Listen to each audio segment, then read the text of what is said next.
Muito bem, rapaziada, vamos seguir os nossos trabalhos de hoje neste domingão maravilhoso, falando mais um pouco do basquete olímpico. Tivemos hoje os últimos jogos da primeira rodada, tivemos o Sudão do Sul vencendo a seleção porto-riquenha, vitória gigantesca do Sudão do Sul, a primeira vitória do país nas Olimpíadas. É um momento realmente histórico para o país, que é o país mais jovem do mundo. O Sudão do Sul foi fundado em 2011.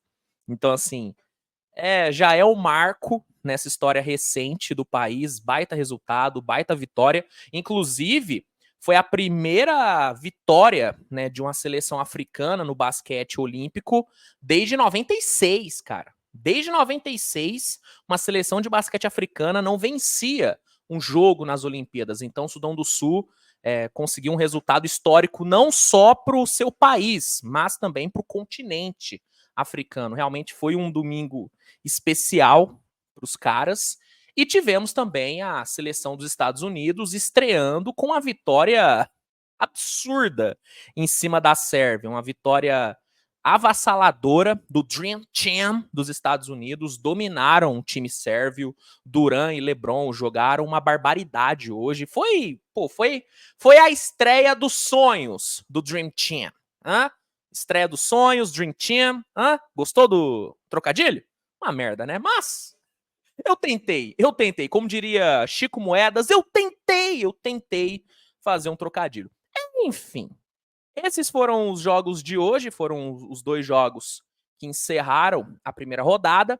E aí, cara, com essa primeira rodada tendo sido finalizada oficialmente, eu quero, nesse vídeo, compartilhar com vocês alguns hot takes meus sobre essa rodada de abertura do basquete. Eu listei aqui algumas conclusões que eu tirei desses primeiros jogos e quero ver se vocês concordam, se vocês discordam de mim. Então, deixa o like no vídeo, se inscreve no canal e bora já pro meu primeiro take dessa primeira rodada, que é o seguinte, né? Meio óbvio, mas acho que é importante falar sobre, que é o seguinte: a seleção dos Estados Unidos realmente é muito favorita ao ouro.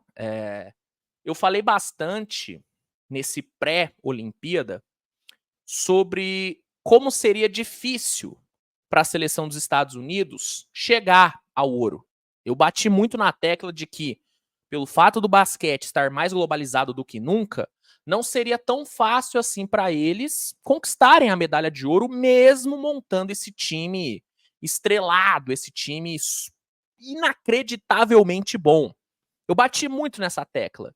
E depois dos amistosos, eu meio que mantive esse meu pensamento, porque a seleção dos Estados Unidos, apesar de ter apresentado um basquete muito bom em alguns momentos, contra a própria Sérvia nos amistosos, a seleção jogou muita bola, muita bola. Apesar de ter tido esses grandes momentos, no geral, os caras não foram tão dominantes assim. Pô, sofreram muito contra o Sudão do Sul, sofreram contra a Alemanha, tiveram ali um blowout contra a seleção australiana, só que no final conseguiu ali sustentar a vitória. Sofreu um pouco contra o Canadá, principalmente ali nos dois primeiros quartos. Então, não é que a seleção dos Estados Unidos foi incrível nos amistosos, tanto que muita gente levantou dúvidas sobre o time. Só que depois do que eles apresentaram hoje, na estreia, valendo, enfrentando uma ótima seleção, que é a seleção da Sérvia, com toda a pressão que tem em cima deles. Cara, depois do que eles jogaram hoje, eu, de coração, mano, eu não consigo ver alguma seleção vencendo esse time dos Estados Unidos, cara. Não consigo. Óbvio, foi um jogo. Foi um jogo. Mas, meu amigo, foi o jogo. De longe, foi o melhor basquete apresentado por qualquer seleção, né, nessa primeira rodada. De longe, de longe. E eu tô com esse sentimento, mano, de que não tem como ganhar dos caras. Não tem como. Não tem como. A Alemanha tem um grande time? Ótimo time. França tem potencial para apresentar um basquete de elite nessa Olimpíada? Tem potencial. Ainda não está apresentando esse basquete. Não apresentou contra o Brasil. Jogou bem, tudo, mas não foi elite. Mas tem potencial porque tem material humano para isso. Sei lá, a Grécia apresentou um bom basquete, o Canadá é uma seleção muito boa, a melhor geração da história do país. Mas essa seleção dos Estados Unidos, ela tem todo o ar de imbatível, mano. Olha o que os caras fizeram hoje contra a Sérvia. Dominaram. Passaram um carro. O Kevin Durant errou um arremesso no jogo inteiro. Um arremesso. O LeBron passou por cima da defesa da Sérvia como se eles fossem crianças. Surreal, cara. Surreal. Fora a disponibilidade de talento que o Steve Kerr tem para colocar em quadra. Pô, o Steve Kerr, ele fechou os quartos com Kevin Durant, Bam Adebayo, Anthony Davis, Anthony Edwards e Derrick White. Olha essa lineup para fechar jogo, para fechar quarto.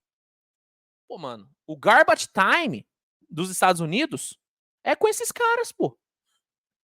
É com esses caras, é inacreditável. Então, o meu primeiro take, depois dessa primeira rodada, é esse, mano. Não tem como ganhar dos Estados Unidos. Os caras são absurdamente favoritos ao ouro. Absurdamente favoritos ao ouro. Não tem... Eu não consigo ver um time ganhando desses caras. Não consigo, mano. Não consigo.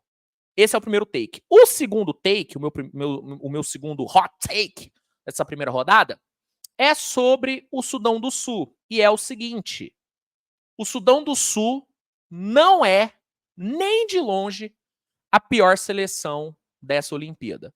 A FIBA soltou, antes do início das Olimpíadas, um power ranking das seleções, né, das 12 seleções que estão participando. E a seleção do Sudão do Sul ficou em último. Ficou na última colocação nesse power ranking.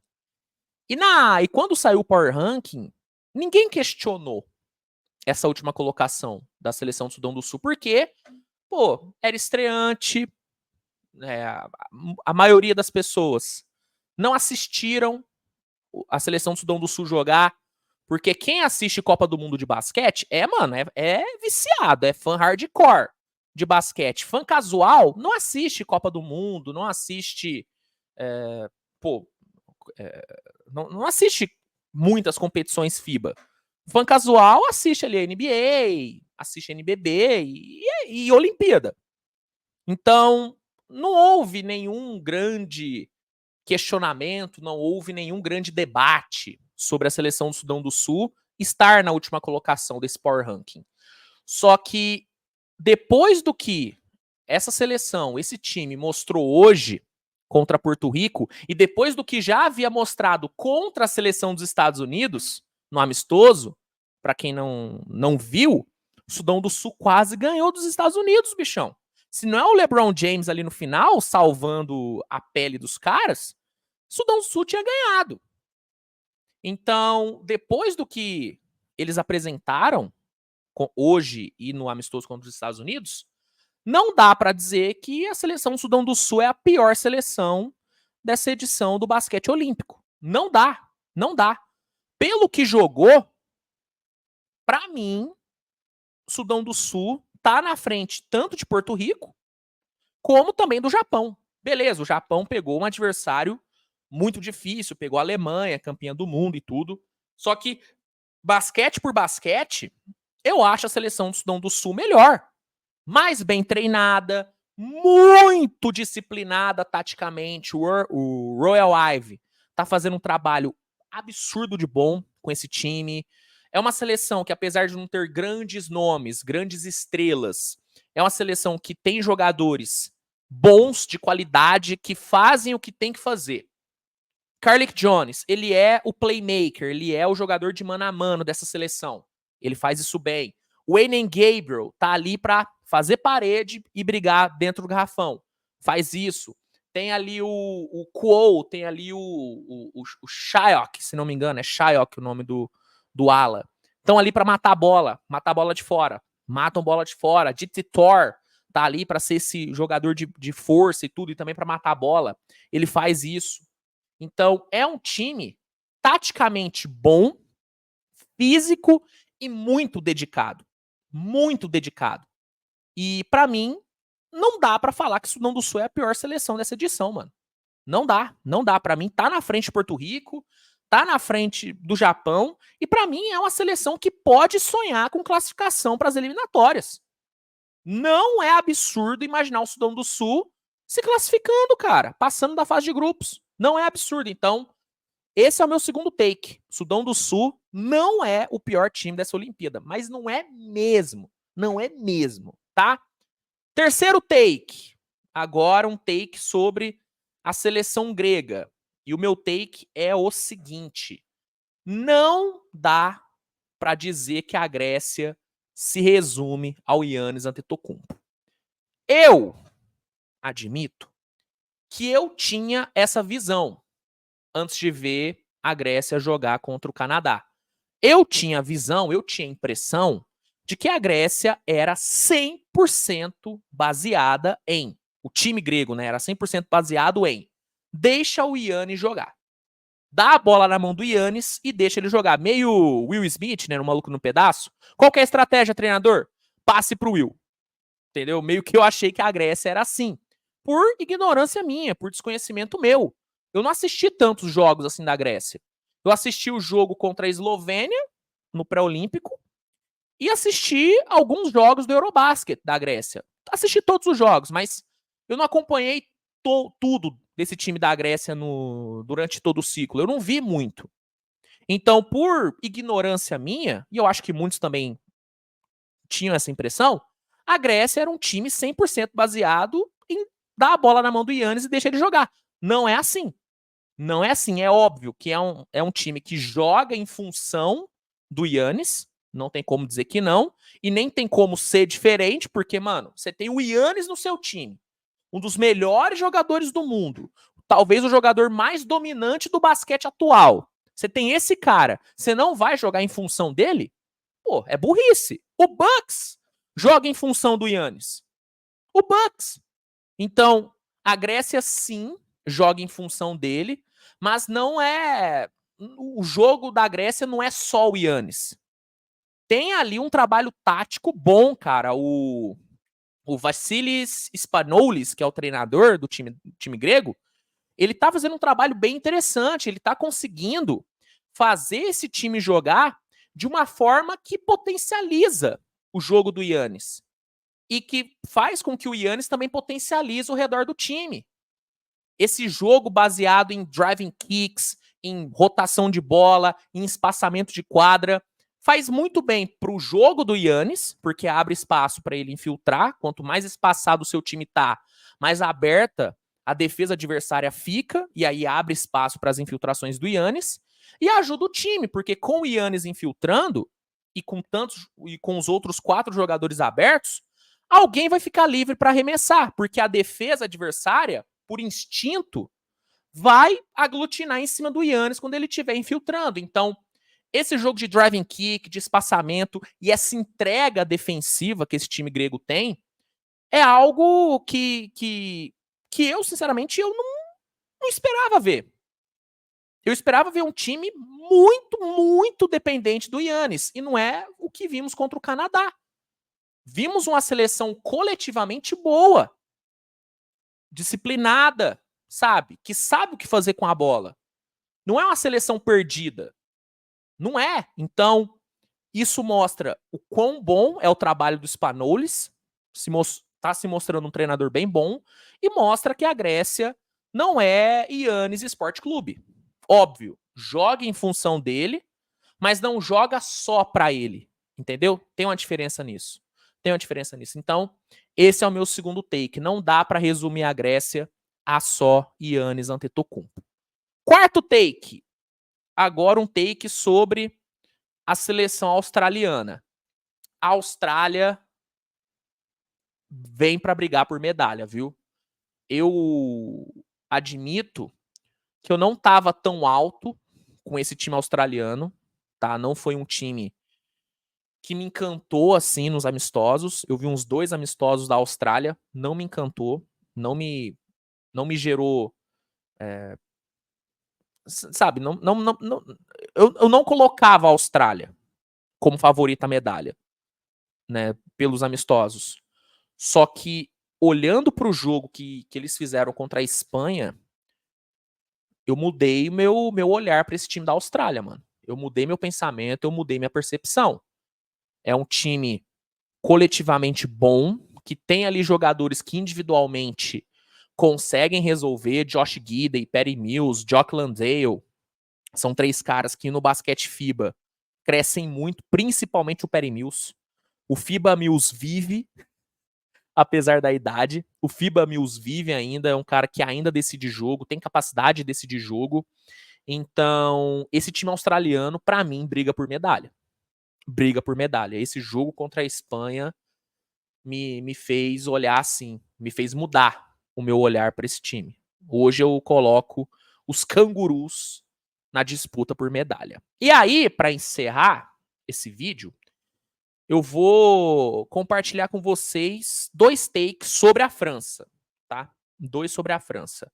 O primeiro é o seguinte: esse time é melhor sem o Gobert, tá? Essa já era uma impressão que eu tinha vendo os amistosos, só que contra o Brasil eu tive certeza disso. Se o treinador francês quiser tirar o melhor desse time, ele precisa jogar o Gobert pro banco. Ele precisa jogar o Gobert pro banco e colocar ao lado do Wembanyama o Lessor, ou Lessot, né? Depende da sua pronúncia francesa, de qual região da França você é. Eu vou chamar ele de Lessot. Eu chamei ele de Lessar no jogo que eu fiz, né, no vídeo que eu fiz depois do jogo. Eu acho que tá errada a pronúncia. É Lessot, eu acho. É Lessot. Franceses de plantão, me corrijam nos comentários.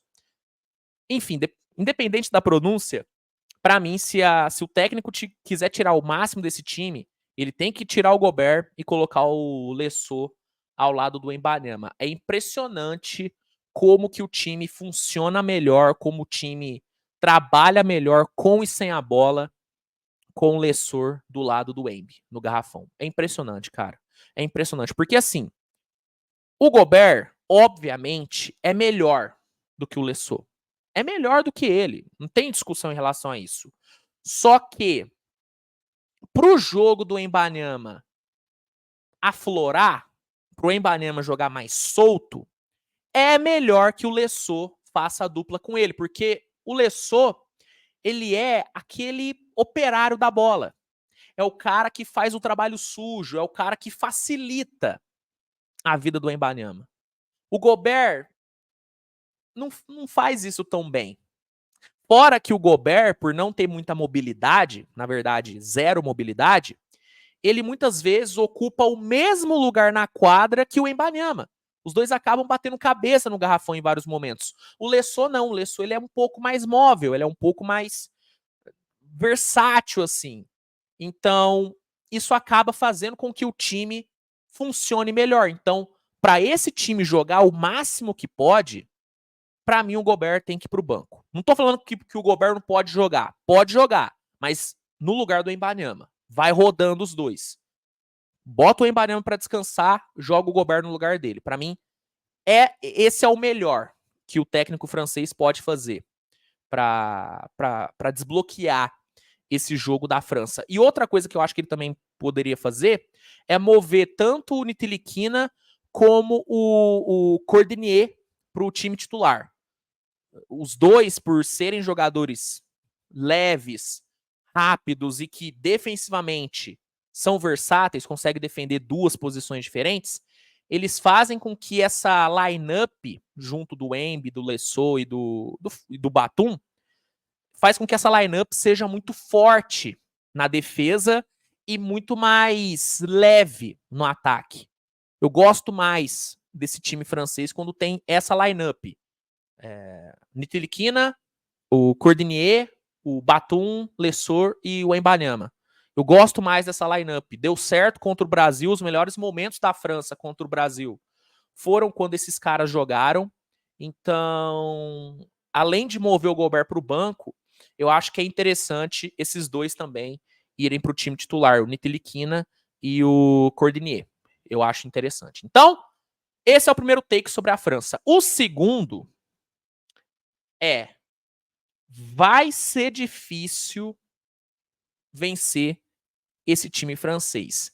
E eu não falo isso só pelo talento que o time francês tem, eu não falo isso só pela força desse time francês. Eu falo isso também por conta da arbitragem. Assim, eu, rapaziada, não gosto de ficar falando muito de arbitragem. Não gosto mesmo. Não gosto. Para quem acompanha meu trabalho há mais tempo sabe disso. Eu tento evitar ao máximo de ficar falando muito sobre arbitragem, porque eu acho que tem N coisas que influenciam mais um resultado que não a arbitragem. Eu prefiro olhar para o que aconteceu dentro de quadra do que para o que aconteceu com os zebras.